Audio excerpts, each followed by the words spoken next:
Um bom dia a todos, meu nome é Daniel e no vídeo de hoje eu vou tratar sobre o tema do batismo, especialmente o batismo das crianças. E bom, é um fato bem conhecido que há toda uma polêmica, toda uma discussão entre as igrejas cristãs aqui no Brasil e em muitos outros países referente ao batismo.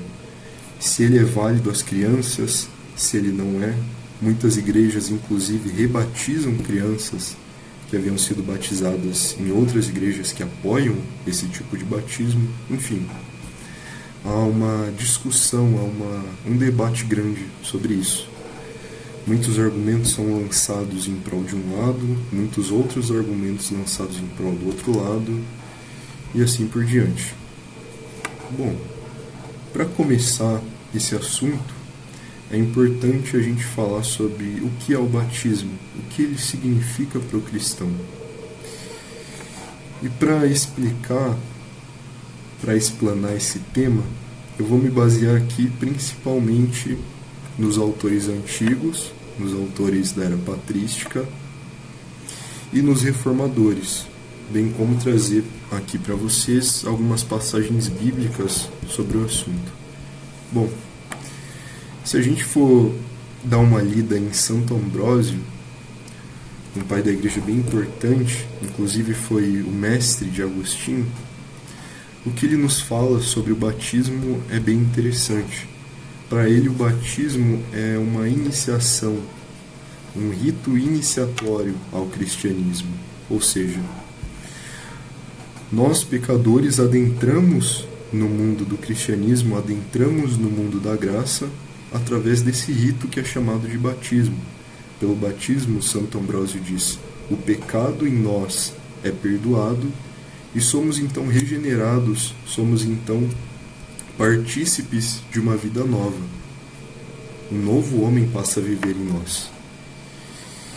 E basicamente essa é a visão que vai aparecer de maneira um tanto quanto consensual entre a patrística. Se a gente for ver, por exemplo, Justino Mártir, escrevendo logo no século II da igreja, praticamente a segunda ou terceira, no máximo, geração de cristãos após os apóstolos, ele já vai falar bem claramente em suas apologias que o batismo é um lavar regenerador, o batismo é uma regeneração na qual se concede também o perdão dos pecados. E, bom, Santo Agostinho, também um teólogo importantíssimo para todos os cristãos, vai falar basicamente a mesma coisa, vai conceber o batismo como uma iniciação no mundo da graça, o que vai ser mantido até os reformadores, onde Lutero vai dizer exatamente a mesma coisa. Lutero basicamente repete o que diz os pais da igreja no que tange o batismo, vê o batismo como um lavar regenerador que nos concede a salvação. Então, se a gente for dar uma olhada nos escritos de Lutero, no Catecismo Maior, Catecismo Menor, ele resume a eficácia, a finalidade do batismo de uma maneira bem simples. Ele diz basicamente que a finalidade do batismo é a salvação, ou seja, a finalidade do batismo é nos tornar bem-aventurados, como ele diz no Catecismo Maior. Então, desde os pais da igreja até os reformadores, temos uma visão mais ou menos unânime do batismo. Claro que surgiram controvérsias, sim. Por exemplo, no tempo de Agostinho, havia uma heresia chamada donatista, que afirmava basicamente que ministros ímpios, ou seja, pessoas impuras, pecadoras, pessoas que viviam em pecado mortal, não poderiam ministrar validamente um batismo. Aquelas pessoas, se batizassem alguém, fariam um batismo que não serviria para nada, não aproveitaria de nada para a pessoa batizada. E é aí que Santo Agostinho combate essa heresia e que a tese do batismo, do ministro do batismo como mero veículo de Cristo, é estabelecida com mais força. Então esse é um ponto bem interessante do batismo. Não é exatamente o pastor, o padre que vai batizar a pessoa. O pastor, o padre são meros instrumentos pelos quais o próprio Cristo batiza a pessoa que está sendo batizada. Ou seja, ali no momento do batismo, há o próprio Cristo, há o próprio Deus presente.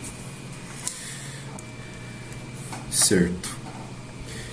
Então, inclusive, Santo Ambrósio vai explicar o batismo através de uma analogia com o Antigo Testamento, porque isso é uma coisa bem comum entre os pais da igreja. Eles viam todo o Antigo Testamento como uma espécie de sombra, como uma espécie de figura para as coisas que iriam acontecer no Novo Testamento. Tal como, por exemplo, Jerusalém, uma figura da igreja, enfim. E o que ele diz é o seguinte: no dilúvio, no evento da Arca de Noé, há ali uma clara figura do batismo, porque através da obra de Cristo, através da água, o pecado é removido do mundo e o justo é preservado. A família de Noé e Noé, que eram pessoas boas, são preservadas, ao passo que as pessoas pecaminosas, devassas, entregues a uma vida de maldade, são destruídas, são eliminadas através da água. Do mesmo modo, é entendido que no batismo a água que nos purifica remove o velho homem, remove o homem que vive entregue ao pecado, remove o homem que odeia a Deus e faz com que o novo homem, faz com que o homem justo floresça em nós, venha a estar cada vez mais presente em nós. Então, a visão geral do batismo é essa: é uma água purificadora. Ela é chamada de sacramento. O sacramento consiste, segundo a definição mais popular, usada entre os católicos, entre os luteranos, entre basicamente muitas vertentes cristãs, é de que consiste em um elemento físico unido à palavra. Santo Agostinho dizia: acrescente a palavra ao elemento e faça o sacramento. Então, no caso do batismo, existe um elemento físico, que é a água, e a palavra de Deus, santificando essa água, transformando essa água em água santa, como vai dizer Lutero, água divina. Portanto, o sacramento e o batismo, por consequência, consiste em um elemento físico e a palavra de Cristo, a palavra de Deus, unidos. Pois bem, uma outra visão diferente do batismo surge posteriormente. Seria o batismo enquanto uma mera profissão de fé, o batismo como algo que nada tem a ver com a nossa salvação. E agora, para entrar um pouco na parte mais bíblica, a gente pode citar aqui algumas passagens e comentar brevemente. Então vemos que aquela figura da qual Santo Ambrósio falava, ou seja, o dilúvio enquanto uma sombra, uma figura do batismo, é um tema que já aparece na própria Bíblia, é um tema que já aparece na Escritura. E vemos isso em 1 Pedro capítulo 3. Eu vou ler brevemente aqui a passagem e comentar um pouquinho depois. Não só essa figura aparece, como também a questão da salvação, ou seja, a finalidade do batismo, da qual falavam os pais da igreja, da qual falava Lutero, da qual falavam os reformadores e vários outros cristãos, os quais no outro tempo foram desobedientes quando a longanimidade de Deus aguardava nos dias de Noé, enquanto se preparava a arca, na qual poucos, a saber, 8 pessoas, foram salvas, através da água, a qual, figurando o batismo, agora também vos salva, não sendo a remoção da imundícia da carne, mas a indagação de uma boa consciência para com Deus, por meio da ressurreição de Jesus Cristo. Ou seja, claramente aqui São Pedro está falando que o dilúvio figurava, era uma figura do batismo. E tal como Noé foi salvo através da água, pela separação que Deus realizou entre os justos e aqueles que eram entregues à devassidão, agora a água também nos salva. Nos salva justamente infundindo a graça em nós, fazendo com que tenhamos uma boa consciência em relação a Deus. Bom, vemos também em Tito, versículo 3, capítulo 5, claramente afirmada a questão da regeneração batismal, ou seja, o batismo enquanto algo que nos regenera. Vou fazer também uma breve leitura aqui para vocês. Quando, porém, se manifestou a benignidade de Deus, nosso Salvador, e o seu amor para com todos, não por obras de justiça praticadas por nós, mas segundo sua misericórdia, ele nos salvou mediante o lavar regenerador e renovador do Espírito Santo, que ele derramou sobre nós ricamente por meio de Jesus Cristo, nosso Salvador, a fim de que, justificados por graça, nos tornemos seus herdeiros, segundo a esperança da vida eterna. Ou seja, esse lavar regenerador e renovador que nos salva, escrito aqui em Tito, é o batismo. Então, o batismo é a água que, unida à palavra de Deus, nos regenera e nos concede a salvação, nos concede o perdão dos pecados, uma boa consciência para com Deus, como São Pedro diz. E bom, um outro texto muito interessante para entendermos o efeito, a finalidade do batismo, é o texto de Romanos, mais especificamente Romanos capítulo 6, que eu também vou ler e comentar um pouquinho.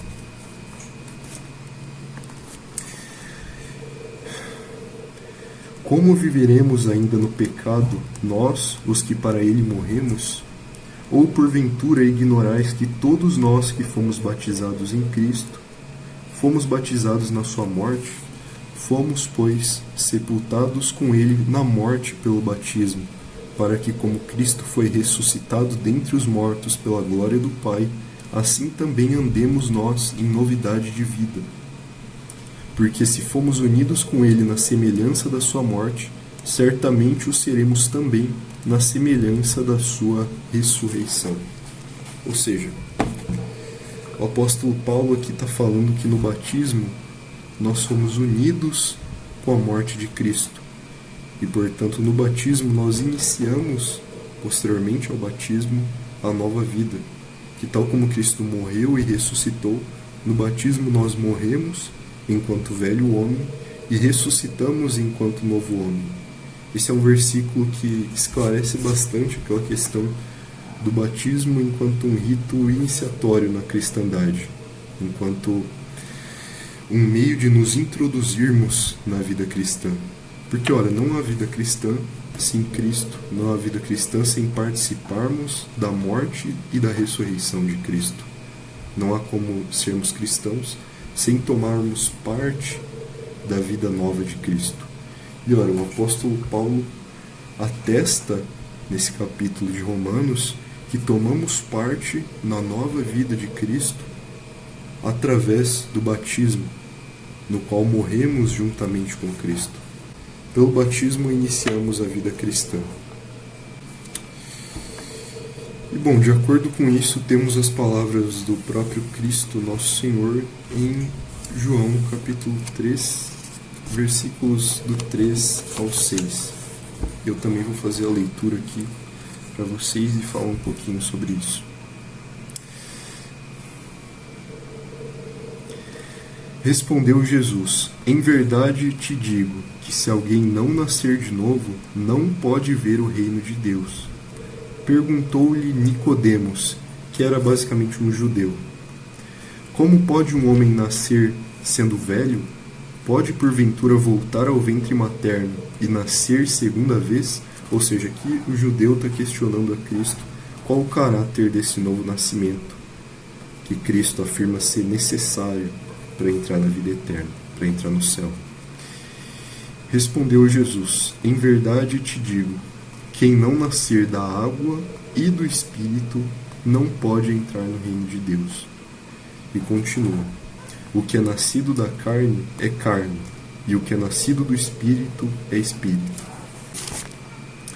Aqui Cristo diz que aquele que não nascer da água e do Espírito não pode entrar no reino dos céus. Então, sem o batismo, somos apartados do maior bem que poderíamos querer, que é justamente a bem-aventurança. E isso de maneira muito clara pelas palavras do próprio Cristo. A água que nos é dada no batismo, a água com a qual entramos em contato no batismo, não é uma simples água, mas é uma água pela qual a salvação chega até nós. Conectando isso com 1 Pedro, é uma água que nos salva. E também conectando com Romanos 7, que alguém poderia pensar que é uma outra coisa, é uma água em sentido figurado, ou algo do gênero. Mas tomando todo o conjunto da Escritura, Romanos 7, atestando claramente que nós nascemos de novo após o batismo, não resta dúvida que Cristo aqui se refere sim à água do batismo. Pois Paulo confirma essa interpretação e expande um pouco mais tratando teologicamente disso, como vimos em Romanos 7. Pois bem, aqui já está um pouco estabelecida, já está clarificada como funciona o batismo em sua noção geral. Agora vamos partir para a questão seguinte, que é: quem precisa do batismo? E aqui vamos ver se as crianças precisam ou não precisam dessa grande bênção que Deus nos dá.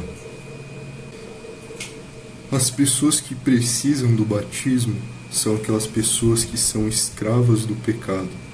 São aquelas pessoas que estão sob o império do diabo, sob o império do velho homem, do mundo e de todas essas coisas perniciosas.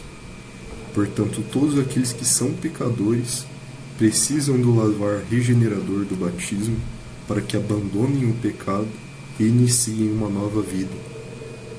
Porque, como a gente viu, é justamente essa a função do batismo: iniciar a pessoa na nova vida.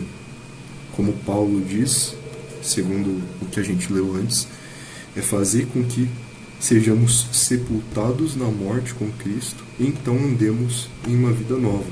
Não é possível que alguém ande em uma vida nova, em uma vida agradável a Deus, sem antes ter sido sepultado na morte com Cristo. Porque, caso contrário, afirmaríamos que a morte de Cristo não é uma coisa necessária para a nossa salvação, não é uma coisa necessária para a nossa renovação. Então, quando Paulo coloca que para que andemos em uma vida nova, é necessário que sejamos sepultados com Cristo e que somos sepultados para andar uma vida nova, que assim como Cristo ressuscitou, nós também ressuscitamos da morte no batismo. Paulo não coloca isso como uma via alternativa, como, bom, se você não quiser, se você não for uma boa pessoa, escolha o batismo. Não, de jeito nenhum, porque se ele o fizesse, nós diríamos que o sacrifício de Cristo é desnecessário, é um mero luxo, enquanto que sabemos claramente pelo Evangelho que nada é mais necessário para nós do que Cristo, nada é mais necessário para nós do que o sacrifício de Cristo. Aqui, inclusive, a gente entra em um tema bem interessante e também muito importante para o cristianismo, que é o tema do pecado original. Basicamente, o pecado original é a doutrina que afirma que todos nós, por natureza, sem Cristo, sem a graça, sem o favor de Deus, não podemos nos aproximar de Deus, não podemos alcançar o céu, alcançar a justiça que é agradável aos olhos de Deus. E isso por uma corrupção, ou seja, por uma doença hereditária, que passa de pai para filho, e abarca todos os homens. Diz Paulo que todos nós pecamos em Adão.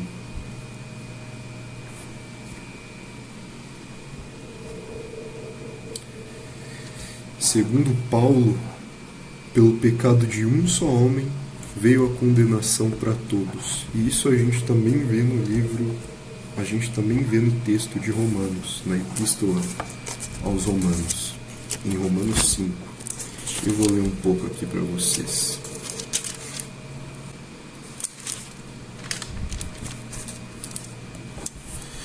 Porque o julgamento derivou de uma só ofensa para a condenação, mas a graça transcorre de muitas ofensas para a justificação.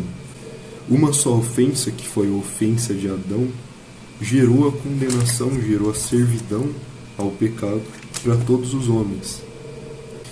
E aqui na continuação, no versículo 18, diz Paulo: pois assim como por uma só ofensa veio o juízo sobre todos os homens para condenação, assim também por um só ato de justiça veio a graça sobre todos os homens para a justificação que dá vida. Ou seja, claramente Paulo aqui está dizendo: por uma só ofensa veio o juízo sobre todos os homens para a condenação. Então, pelo pecado de Adão, todos nós fomos condenados, porque todos nós herdamos essa natureza corrompida, essa natureza que odeia a Deus, rejeita tudo que é divino, e herdamos isso para a condenação. O que quer dizer que sem a graça de Cristo, sem o ato de justiça do qual Paulo fala, nós não conseguimos sair desse estado de condenação. Sendo assim, todos os que se encontram nesse estado precisam da graça de Cristo, que é, segundo o capítulo 6 de Romanos, que lemos e comentamos anteriormente, oriunda do batismo, a graça que é oriunda do batismo. Então agora vem a pergunta: essa corrupção é realmente algo hereditário, ou seja, assim que nascemos já temos essa corrupção, ou é uma coisa que adquirimos com o tempo, com a idade da razão? E aqui surge, antes eu havia falado da heresia donatista, agora eu vou falar um pouco sobre a heresia chamada pelagiana, porque aqui surge essa polêmica toda que ganha força com a heresia pelagiana. Bom, a heresia pelagiana foi oriunda de um homem chamado Pelágio, que dizia basicamente que essa condenação, esse pecado original do qual Paulo fala, não é um pecado herdado, ou seja, não está em nós desde o início, mas está em nós devido à imitação do pecado de Adão. Nós não nascemos pecadores, mas nos tornamos pecadores mediante os nossos próprios atos pessoais que imitam o pecado de Adão. Então, o que Adão fez foi nos dar um mau exemplo enquanto primeiro pai de toda a humanidade.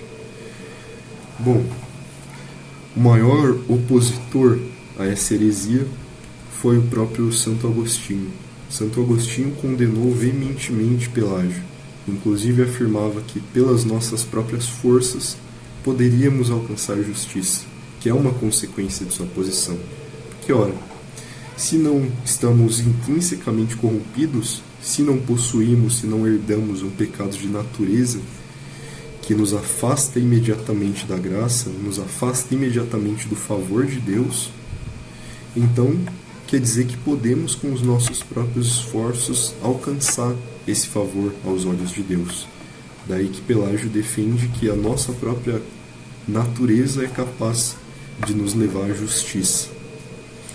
E Agostinho rejeitou essa heresia por um motivo muito simples, que inclusive eu já falei antes, que ora, se é assim, então qual a necessidade do sacrifício de Cristo?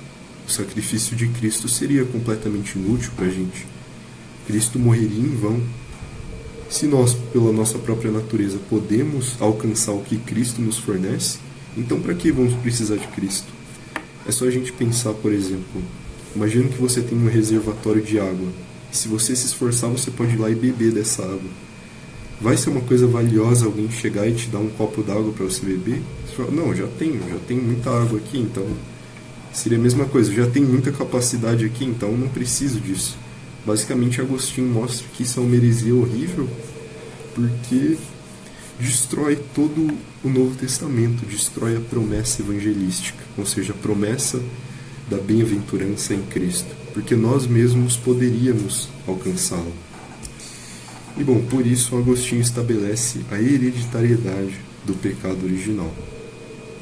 Agora vem a questão: se realmente esse pecado é hereditário e, portanto, está em nós desde que nascemos, a Escritura Sagrada dá o indício disso?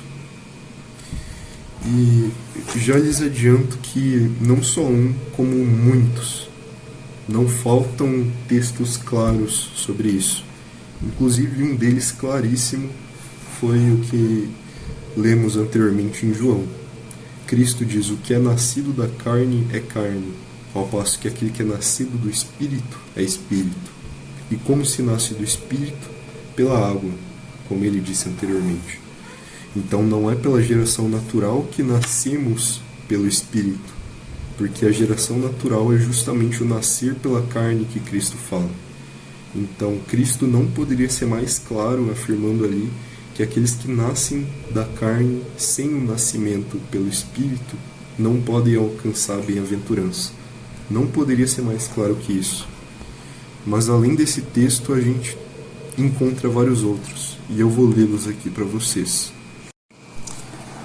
Primeiro vou ler aqui algumas passagens do Antigo Testamento referentes ao pecado original, e depois vamos voltar ao Novo Testamento, ainda relembrando das passagens que já lemos, em que Paulo fala que pelo pecado de Adão veio a condenação para todos os homens. E ora, mesmo as crianças se incluem nisso, uma vez que são homens. Bom, no Salmo 51, no versículo 5, lemos o seguinte. Vou ler um pouco antes, até chegar lá. Pequei contra ti somente, e fiz o que é mal perante os teus olhos, de maneira que serás tido por justo no teu falar e puro no teu julgar. Logo em seguida, eu nasci na iniquidade, e em pecado me concebeu minha mãe. Ou seja, aqui Davi está falando que ele é justamente condenável por Deus. Que Deus, se quiser condená-lo, o faz com justiça. E rastreia a origem desse pecado, pelo qual ele é justamente condenável, em seu nascimento. E diz: em pecado me concebeu minha mãe. A transmissão do pecado original se dá pela geração natural, que é justamente o nascimento. E bom, logo em Gênesis vemos também referências ao pecado original. E eu irei lê-las aqui para vocês. Em Gênesis, capítulo 5, versículo 3, lemos o seguinte. Viveu Adão 130 anos e gerou um filho à sua semelhança, conforme a sua imagem, e lhe chamou Sete. No início, Deus cria o homem à sua imagem e semelhança, segundo o estado chamado justiça original. Agora, quando Adão gera o seu filho, não é dito que ele gera o filho segundo essa justiça original, ou seja, segundo a imagem e semelhança de Deus, mas ele gera agora segundo a sua própria imagem e semelhança, que havia, logo no início de Gênesis, sido amaldiçoada por Deus, por conta do pecado de Adão. Então agora, Adão gerando seu filho à sua imagem e semelhança, já o gera também privado da graça de Deus e privado da harmonia que Adão possuía nesse estado original, em que foi criado a imagem e semelhança de Deus. E bom, em Gênesis, no capítulo 8 e no versículo 21, lemos o seguinte.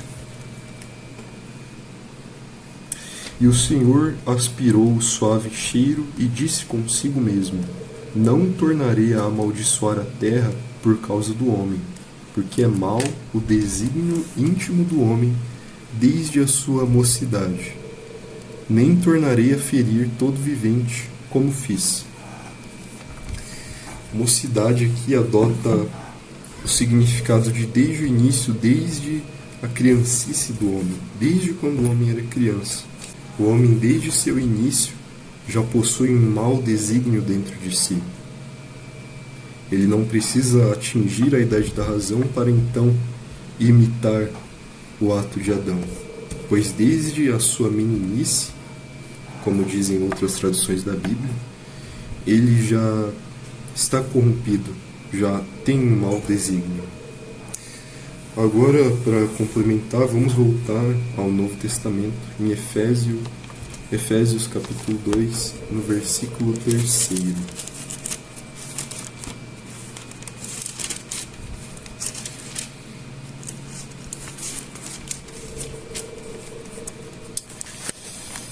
Vou ler um pouco antes também, para dar um pouco mais de contexto. Ele vos deu vida, estando vós mortos nos vossos delitos e pecados, nos quais andastes outrora, segundo o curso deste mundo, segundo o príncipe da potestade do ar, do espírito que agora atua nos filhos da desobediência, entre os quais também todos nós andamos outrora, segundo as inclinações da nossa carne, fazendo a vontade da carne e dos pensamentos. E éramos, por natureza, filhos da ira, como também os demais. Ou seja, aqui Efésios claramente está apontando que somos, por natureza, filhos da ira. Não tem nem muito o que dizer, a própria citação diz. Não é segundo a razão, ou então segundo uma vontade já plenamente madura, mas é por natureza. Por isso que Santo Agostinho e posteriormente Lutero vão afirmar que o pecado original é um pecado da natureza. Eles não estão inventando nada, mas estão simplesmente exprimindo o que os textos bíblicos nos dizem de modo bastante evidente. Certo. Então aqui a gente estabelece duas coisas. A primeira é a de que as pessoas que estão nesse estado de condenação, nesse estado de servidão ao pecado, são as pessoas que precisam do batismo. Aliás, três coisas, para ficar um pouco mais distinguido e um pouco mais claro, portanto. A segunda é que esse estado de servidão ao pecado não pode ser eliminado senão por Cristo, o qual elimina esse pecado justamente por meio do batismo, pelo qual, como diz Paulo em Romanos 6, nós iniciamos na nova vida, nós iniciamos na vida cristã. E a terceira coisa é a de que esse estado de condenação, esse estado de eterna ira que mereceríamos, não é um estado que vem segundo o homem mais maduro e segundo o pleno uso de suas faculdades, mas por natureza. Ou seja, é algo que nos vem pela natureza, desde a nossa meninice, desde a nossa concepção. Em pecado, fomos concebidos pelos nossos pais. E ora, se assim é, então quer dizer que as crianças estão nesse estado que merece a condenação eterna de Deus, que Deus condena com justiça, porque alguns poderiam pensar que o mero ato de estar sob o pecado original não mereceria condenação com justiça, mas contra isso diz Paulo em Romanos 5, que Adão pecou e pelo pecado de Adão veio a condenação sobre todos. Por natureza, as pessoas merecem a condenação devido a essa corrupção, devido a essa natureza aversiva a Deus. Portanto, mesmo as crianças estão em um estado, segundo a Bíblia e a tradição da Igreja, estão em um estado que merece sim a plena condenação. E bom, se assim é, só uma conclusão possível: as crianças devem sim ser batizadas. Não batizá-las é privá-las do maior benefício que alguém poderia conceder-lhes. Não batizá-las é privá-las da bem-aventurança, privá-las da salvação eterna, que Cristo gratuitamente oferece a todos. Então, quando Cristo afirma nos Evangelhos que das crianças é o reino dos céus, ele não quer dizer que as crianças são puras, são inocentes e que por isso vão aos céus, o que seria claramente uma afirmação contrária a todo o Evangelho, a todas as epístolas e o Antigo Testamento. Mas sim, Cristo expressa o seu desejo de que elas sejam salvas. E ele mesmo diz: aquele que não nascer da água e do Espírito não entrará no reino dos céus. Então, ora, se as palavras do próprio Cristo atestam que a salvação se dá mediante o batismo inicialmente, então ali, quando ele fala que delas é o reino dos céus, ele manifesta um desejo de que elas sejam batizadas. Portanto, antes de uma refutação à ideia de que as crianças devem ser batizadas, essa passagem é uma prova clara de que elas devem ser batizadas. É assim que o teólogo Martin Chemnitz, por exemplo, basicamente um dos maiores teólogos da ortodoxia luterana, vai argumentar no que tange a isso. Ele vai argumentar que isso prova que Cristo quer que elas sejam salvas. Que se Cristo não quisesse que elas sejam salvas, aí beleza. Aí para que batizar se o batismo opera a salvação e Cristo não quer que as crianças sejam salvas? Mas como ele quer que elas sejam batizadas, e ele próprio, ou seja, Cristo mesmo, é aquele que diz: quem nasce da carne é carne, e quem nasce do Espírito é Espírito. Essa passagem prova que devemos batizá-las. Então, não batizar as crianças é descumprir, é deixar de fazer o que Cristo explicitamente ordena. Certo. Agora que a gente já explicou as noções iniciais do batismo, o conceito do batismo, o conceito do pecado original e abordamos um pouco a questão do batismo infantil, vamos analisar algumas objeções que geralmente colocam. Bom, a mais popular deve ser a objeção de que no Evangelho é dito que as pessoas devem se arrepender e serem batizadas. Então, a partir dessa passagem, colocam o seguinte: olha, se as pessoas têm que se arrepender como uma condição, então serem batizadas, e os bebês não podem se arrepender, então eles carecem dessa condição necessária para o batismo. E, bom, primeiro de tudo é que isso contraria todo o contexto da Escritura tomada como um todo, porque a Escritura como um todo atesta que o batismo é necessário para a salvação e para o início da vida cristã, e, portanto, o início na pureza. E se Cristo quer que as crianças vivam na pureza e sejam salvas, como a gente comentou, Ele quer que elas sejam batizadas. Então, qual seria o sentido dessa afirmação? Bom, o sentido é o seguinte: é certo que o batismo não é uma coisa forçada, ninguém vai amarrar ninguém para ser batizado, até porque essa pessoa estaria resistindo à graça oferecida no batismo, e para ela de nada serviria. E no contexto dos apóstolos, que estavam levando o Evangelho ao mundo, eles estavam espalhando a palavra de Deus pela via oral, pela palavra falada mesmo, pela conversação. E eles espalhavam, sobretudo, as pessoas que não conheciam o Evangelho, as famílias que não conheciam o Evangelho. Então, falando a essas pessoas, eles pregavam a mensagem de arrependimento, e pela palavra essas pessoas obtinham a graça do arrependimento, se arrependiam dos seus pecados e então eram perdoados. Então, é muito claro ali que as pessoas já, com o pleno uso da razão, antes se arrependem para então serem batizadas. Porque, caso contrário, a gente estaria forçando essas pessoas a se batizarem, o que é contrário, completamente contrário ao que pregou Cristo, que, sobretudo, quis um amor genuíno, um amor livre. Então, para essas pessoas, com o uso da razão, que era esse contexto de evangelismo, espalhar a mensagem de Cristo para todo o mundo, antes dá-se o arrependimento, então o batismo, também com uma profissão de fé e uma iniciação efetiva no mundo cristão.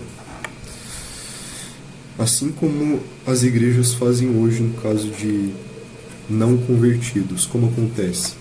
O não convertido chega à igreja, aprende a palavra, aprende a doutrina e então é batizado. Ele aprende, se arrepende e então é batizado. E naquele contexto é só pensar: literalmente o mundo inteiro era constituído de pessoas não convertidas.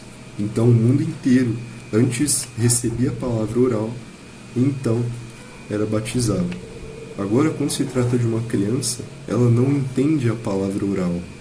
O único meio que pode alcançá-la é o batismo. E ela também não resiste ao batismo. Por isso Lutero diz que é uma grande bênção a criança receber o batismo, porque ela não tem capacidade de resistir a isso, de se opor a isso. Então o batismo às crianças não é nenhuma violação, porque elas não se opõem, e nem uma coisa contrária à palavra, porque como elas não podem entender a palavra oral, elas também não podem se arrepender. Bom, então essa primeira objeção pode ser colocada como suficientemente esclarecida. Agora vamos para uma segunda objeção, que é a seguinte: o batismo implica fé. Ora, as crianças não podem ter fé, logo elas não podem ser batizadas.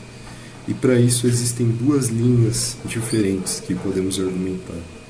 Santo Agostinho dizia que as crianças eram batizadas pela fé dos seus pais.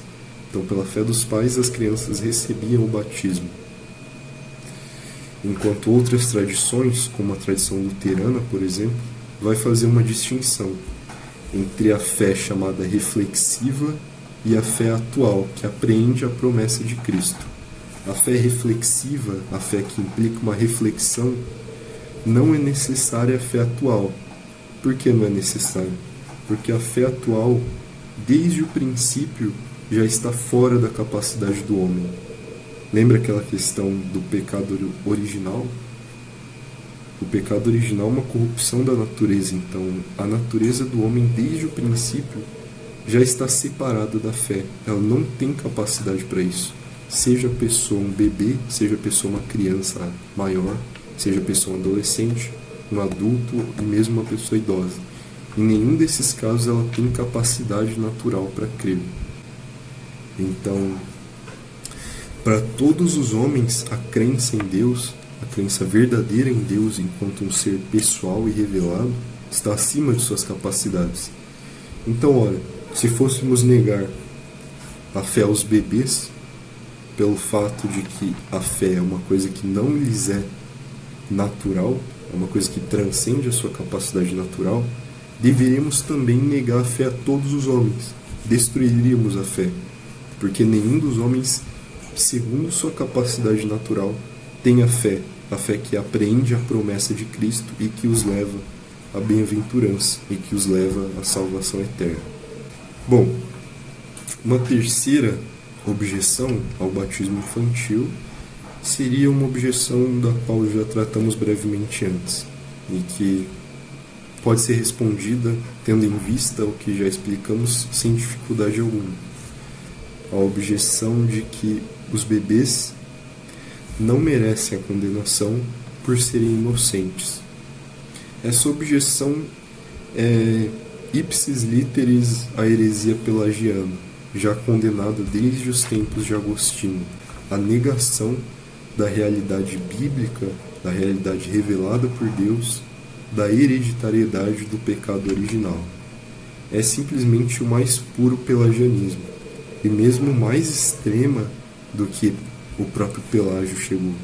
Como diz Agostinho, embora Pelágio negasse que as crianças contraíssem o pecado original, embora Pelágio negasse que elas tivessem essa tal corrupção que afirmamos, ele ainda assim não negava que elas deveriam ser batizadas. E por que ele não negava? Por conta das palavras claríssimas de Cristo em João no capítulo 3. Quem não nascer da água e do Espírito não pode entrar no reino dos céus. Então Pelágio, ainda que pelos motivos incompletos, não negava o batismo das crianças, mas pensava que esse batismo era assim salutar, porque Pelágio ainda assim tinha em consideração o que Cristo fala no livro de João. Eu quase ia me esquecendo de uma outra objeção que não é nem propriamente uma objeção, mas uma consequência das objeções que levam à rejeição do batismo infantil por parte de algumas igrejas, que é a substituição dessa tradição cristã que vem desde os apóstolos de batizar as crianças por uma outra coisa, que seria o apresentar as crianças a Deus. Então é muito comum vermos em igrejas evangelicais as crianças que nascem sendo apresentadas na igreja. Eles argumentam que isso é o que aconteceu com Cristo. Cristo não foi batizado, mas foi apresentado. E por isso devemos seguir o exemplo de Cristo. Bom, a apresentação de crianças se dá em Lucas, no capítulo 2. Eu vou lê-lo aqui para vocês entenderem um pouco mais, aos que não estão inteirados no assunto, e depois comentar brevemente o sentido dessa apresentação de Cristo. Certo. Eu vou ler toda a seção que trata sobre isso. Completados 8 dias para ser circuncidado o menino, deram-lhe o nome de Jesus, como lhe chamara o anjo, antes de ser concebido. Passados os dias da purificação deles, segundo a lei de Moisés, levaram-no a Jerusalém para o apresentarem ao Senhor. Conforme o que está escrito na lei do Senhor, todo primogênito ao Senhor será consagrado. E para oferecer um sacrifício, segundo o que está escrito na referida lei, um par de rolas ou 2 pombinhos. Certo. Então vemos aqui de maneira muito nítida que essa apresentação de Jesus no templo se dá segundo o que está escrito na lei do Senhor, que é a mesma lei que nos ordena que um sacrifício seja oferecido. O sacrifício aqui que no caso citado seria um par de rolas ou 2 pombinhos. Bom, vamos voltar aqui no Antigo Testamento e ler um pouco mais sobre a citada lei. Primeiro, sobre a purificação. Passados os dias da purificação deles, segundo a lei de Moisés, que é onde inicia esse contexto da apresentação. E ela aparece em Levítico 12, em todo este capítulo. Vou ler um pouquinho aqui para vocês. Disse mais o Senhor a Moisés: Fala aos filhos de Israel: se uma mulher conceber e tiver um menino, será imunda 7 dias, como nos dias da sua menstruação, será imunda. E no 8º dia se circuncidará ao menino a carne do seu prepúcio. Depois ficará ela 33 dias a purificar-se do seu sangue. Nenhuma coisa santa tocará, nem entrará no santuário até que se cumpram os dias da sua purificação. Ou seja, o que Maria faz ali nada mais é do que cumprir a lei mosaica, descrita aqui em Levítico. E desde já percebemos que a apresentação que acontece hoje é desvinculada da lei mosaica, não tem essa purificação da mulher.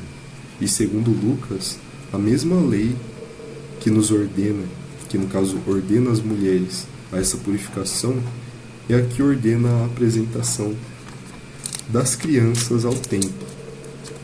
Agora vamos ler um pouco sobre essa segunda lei, que podemos encontrá-la em Êxodo, no capítulo 13, versículo 2.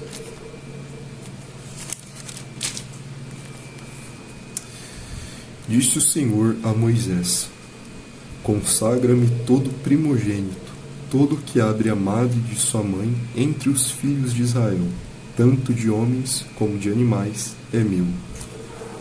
E é justamente o que acontece com Jesus. Ele, enquanto primogênito, segundo a lei mosaica, é apresentado. Então, as duas coisas que acontecem ali, as duas razões pelas quais há essa apresentação, são as seguintes. A primeira, a purificação de Maria, segundo Levítico 12, e a segunda é a consagração do primogênito, segundo a lei mosaica, em Êxodo 13, 2. E ambas essas coisas deixam de valer para nós no Novo Testamento. A lei de Moisés, a lei cerimonial e política de Moisés, deixe de valer para nós no Novo Testamento. E isso é uma coisa muito clara que vemos em Gálatas, na Epístola Paulina aos Gálatas, em que ele trata justamente sobre a lei cerimonial. Certo. O capítulo aqui é nomeado ou a lei ou Cristo. Capítulo 5. Diz São Paulo: para a liberdade foi que Cristo nos libertou. Permanecei, pois, firmes, e não vos submetais de novo a jugo de escravidão. Eu, Paulo, vos digo que se vos deixardes circuncidar, Cristo de nada vos aproveitará. De novo, testifico a todo homem que se deixa circuncidar que está obrigado a guardar toda a lei. E continua: de Cristo vos desligastes, vós que procurais justificar-vos na lei, da graça decaístes. Porque nós, pelo Espírito, aguardamos a esperança da justiça que provém da fé. Porque em Cristo Jesus, nem a circuncisão e nem a incircuncisão tem valor algum, mas a fé que atua pelo amor. Ou seja, Paulo aqui claramente diz que para a liberdade fomos chamados por Cristo, e não para que continuemos a buscar os velhos ritos da lei mosaica, os velhos ritos cerimoniais ou políticos da lei mosaica, como a circuncisão, a qual inclusive, como a gente leu, está no contexto da apresentação de Jesus. Antes ele é circuncidado e então apresentado no templo. Então, tudo isso é feito segundo essa mesma lei da qual Paulo nos diz que estamos livres, da qual Paulo nos diz que não temos obrigação alguma. E mesmo segundo essa lei, que algumas pessoas se baseiam para defender a apresentação de crianças, elas não estão realizando da maneira devida. Primeiro porque essa lei se refere aos primogênitos que seriam apresentados no templo, e não a todas as crianças. Enquanto que é muito comum, o mais comum, eu ao menos nunca vi de outro jeito, é que todas as crianças sejam apresentadas ao templo. Ou seja, já não é essa lei aqui que foi realizada. E segundo, mesmo se fosse apenas o primogênito, hoje em dia apresentado, ainda assim seria uma coisa mutilada do seu contexto, porque o primogênito deveria ser circuncidado segundo a lei para então ser apresentado. Então, mesmo segundo a lei, esse costume que intenta basear-se em Lucas não está sendo realizado da maneira devida. As pessoas deveriam circuncidar o filho primogênito e então levá-lo ao templo. E então, como diz aqui Paulo, estarem obrigados a guardar toda a lei, não comer carne de porco, enfim, várias outras coisas. Seria basicamente voltar a ser judeu, seria o mesmo que se converter ao judaísmo, e portanto decair da graça, como Paulo diz. Portanto, essa ideia de que a apresentação das crianças substitui o batismo é você pegar um rito judaico, que não vale mais para os cristãos, como Paulo diz, e substituir simplesmente pelo rito mais importante, ou um dos mais importantes, juntamente com a Santa Ceia, de toda a cristandade. Você pega o que Cristo deu e substitui por aquilo que é da lei de Moisés, e que segundo o qual decaímos da graça. Portanto, esse costume não é baseado na Bíblia. Se nega que está baseado nesse versículo, então já cai por terra o argumento de que estão fazendo como Cristo, porque Cristo foi apresentado segundo essa lei, e esse costume não acontece segundo essa lei.